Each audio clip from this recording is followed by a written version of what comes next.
Salut, c'est Georges. Déjà rendu à la deuxième semaine. Alors, on est rendu le 18 mai, la semaine du 18 mai. On est à la fin du chapitre 2. Maintenant, on fait l'accélération sur un autre axe, l'axe des Y. Alors, c'est encore les mêmes formules. Donc, c'est MRUA, parce que quand tu lances un objet en haut, l'objet ralentit, il arrête. Au sommet, l'objet est arrêté, puis après ça, il accélère vers le bas. Donc, il est en train de reculer. Donc, les formules à la page 60, ça n'a pas changé. C'est encore très bon. À la page 62, fait que je t'invite à aller dans ton livre vert. Fait que c'est quoi ça? C'est qui se déplace sur Y, c'est que l'objet se déplace verticalement, directement au-dessus de notre tête. Dans l'air, pas de moteur. On le dit qu'il est en chute libre. Là, fais attention, là, on fait semblant que l'air n'existe pas. OK? L'objet ne frotte pas comme on était sur la Lune. OK? Il n'y a pas de frottement. Il n'y a aucun frottement pour l'instant. Fait que sur l'axe des Grecs, il y a la gravité terrestre, tu le sais, tu l'avais déjà vu en secondaire 4. Donc, c'est 9,8. Donc, ici, ça veut dire quoi aussi en sciences? Ça veut dire que le 9,8, ça veut dire que c'est aussi moins 9,8 mètres par seconde carré. Oui, ici, l'intensité du champ gravitationnel, c'est la même chose que l'accélération de la planète. Si un objet va vers en haut, vers le ciel, sa vitesse est positive. Ben oui, pense à l'axe Y. Quand tu montes Y, c'est positif. Mais quand tu vas par en bas, c'est moins 1, moins 2, moins 3. Donc, la vitesse est négative par en bas. OK, on y va. Paul laisse tomber une bille d'un immeuble de 300 mètres.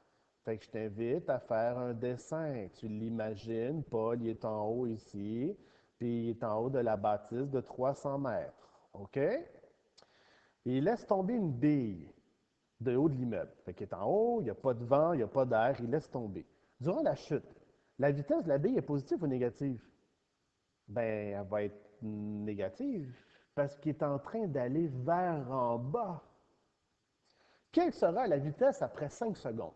Ce qui est le fun avec ces formules-là, c'est que la formule, elle te le donne directement. Donc ici, on y va.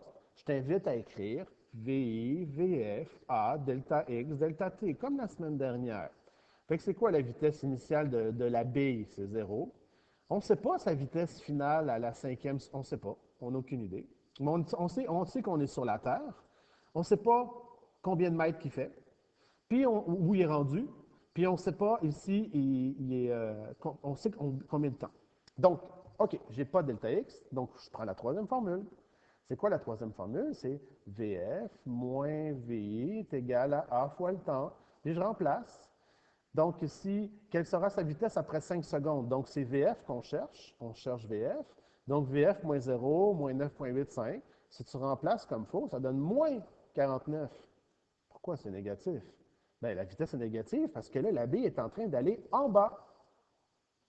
Quel sera le déplacement? Donc, fais attention, ce n'est pas la distance. Là. Ici, là, on avait expliqué là, au début, si tu regardes au chapitre 1, tu vas relire chapitre 1, le déplacement, c'est où la bille est rendue. Ce n'est pas le nombre de mètres qu'elle a parcouru, c'est elle est rendue où maintenant? Qu'est-ce qu'on a comme information? Bien, on a le 0, on a moins 49. Ben oui, c'est la même question. Là. Regarde le BC, c'est 5 secondes, 5 secondes. Fait qu'ici, on est sur la Terre. Combien de mètres est rendu où? 5 secondes. Fait que je n'ai pas delta X. Fait que qu'est-ce qui arrive? Ben, je pourrais prendre, j'ai le choix. Fait que je peux prendre la formule 1, la formule 2, la formule 4. Mais moi, je crois, la première est la plus facile. Donc, on y va, on remplace. Fait que delta x, c'est 0,5 VI VF delta t. Fait que ici, on remplace. Donc, 0, moins 49, le temps, c'est 5. Fait que ici, donc, est rendu à moins 100. Ça veut dire quoi? Ça, c'est le 0 mètre, il est là, le 0 mètre. Hein? La bille est à 0 mètre. Donc, la bille, qu'est-ce qu'elle a fait? Elle a tombé, puis elle est rendue ici. Elle a parcouru là, ce bout-là, elle a parcouru 122 mètres. Fait que là, mais pourquoi c'est négatif? Ben parce que la bille est descendue par en bas. C'est ça, ça. Donc, quel est le déplacement? Ben, c'est négatif. OK? C'est moins 122 mètres. On continue. Du sommet d'un édifice de 60 mètres de hauteur, Fait que je t'invite encore, tu dessines la bâtisse, puis la fille est ici, puis elle est installée en haut de la bâtisse. OK?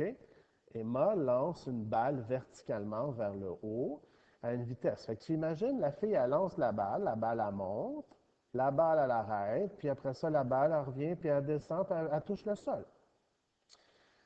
La balle monte et redescend. Quelle est la position de la balle après 6 secondes? Ce qui est le fun avec les formules ici, c'est que tu n'as pas besoin de calculer quand elle monte puis quand elle descend. Les formules, ils calculent toutes directement. Tu as un seul calcul à faire, puis tu vas savoir où est rendue la balle. Qu'est-ce qu'on a? Je t'invite encore à écrire ça. VI, VF, A, delta X, delta T. C'est quoi la vitesse initiale? Ben, 25 mètres. VF, on ne sait pas.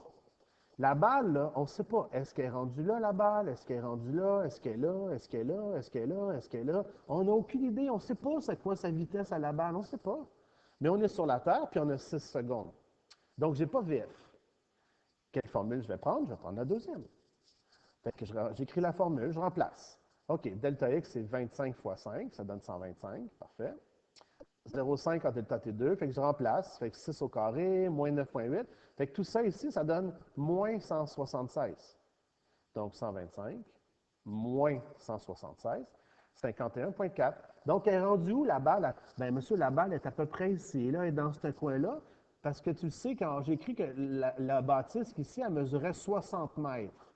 Donc, si elle a fait moins 141 mètres, bien, elle est rendue ici, là, ça veut dire qu'il reste à peu près 8,6 mètres à faire. Là. Elle est proche du sol. Quelle est sa vitesse après 6 secondes? Bien, c'est la même chose. Ici, là, je te demande VF. Fait que c'est la même VI, VF, c'est encore. Fait que qu'est-ce que je prends la troisième parce qu'elle est facile. Fait que je remplace. Fait que c'est le même numéro, là. A et B, c'est le même. Fait que ici, j'ai 6 secondes. Puis je te demande ici de trouver c'est quoi VF. Fait que VF moins 25. Excuse-moi, ici, je pense que je me suis trompé. OK, ça donne 58,5. Fait que si tu fais ton calcul ici, ça va te donner moins 33,8. Pourquoi c'est négatif? Parce que ça va par en bas. Ça, c'est une autre matière. Je t'invite à aller voir dans ton livre vert à la page 67. C'est une formule. L'accélération, c'est G sin de l'angle. A, c'est l'accélération. G, c'est 9,8, positif dans ce cas-là. Puis ici, l'angle, mais c'est l'angle par rapport au plan incliné. Et je t'invite à aller à la page 76, numéro 18. OK. Un morceau de glace se détache d'une cheminée et glisse sur le toit. N'oublie pas, il n'y a pas de frottement, ça n'existe pas le frottement.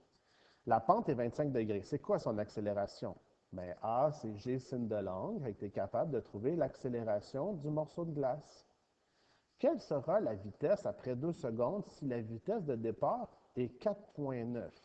OK, bien l'accélération, on l'a trouvée. Ici, l'accélération, tu l'as trouvée avec la première formule. Fait que là, on est capable de mettre l'accélération ici. Qu'est-ce qu'on a comme info? On a la vitesse initiale de la glace. VF, on n'a pas. L'accélération, on vient de calculer avec la formule qui est juste ici. Puis delta X, on ne l'a pas non plus. Puis le temps, c'est 2 secondes. Quelle sera la vitesse? Donc, quelle sera la vitesse? Donc, c'est ça qu'on cherche ici. Fait que si je n'ai pas la vitesse, fait que si j'ai pas delta X, c'est lui que j'ai pas. Fait que je vais prendre la troisième formule. Fait que VF moins VI. Fait que tu es capable d'isoler ta variable, tu remplaces, puis ici, ça va te donner une vitesse finale de 3,18. Fait que je t'invite à aller faire les exercices qui sont à la fin du fichier Word. J'en ai mis plusieurs. Puis aussi, tu peux lire ton livre vert à la fin du chapitre 2. Puis, n'oublie pas qu'il y a un Zoom le mardi à 1 heure. Fait que je te souhaite une belle semaine. Au revoir.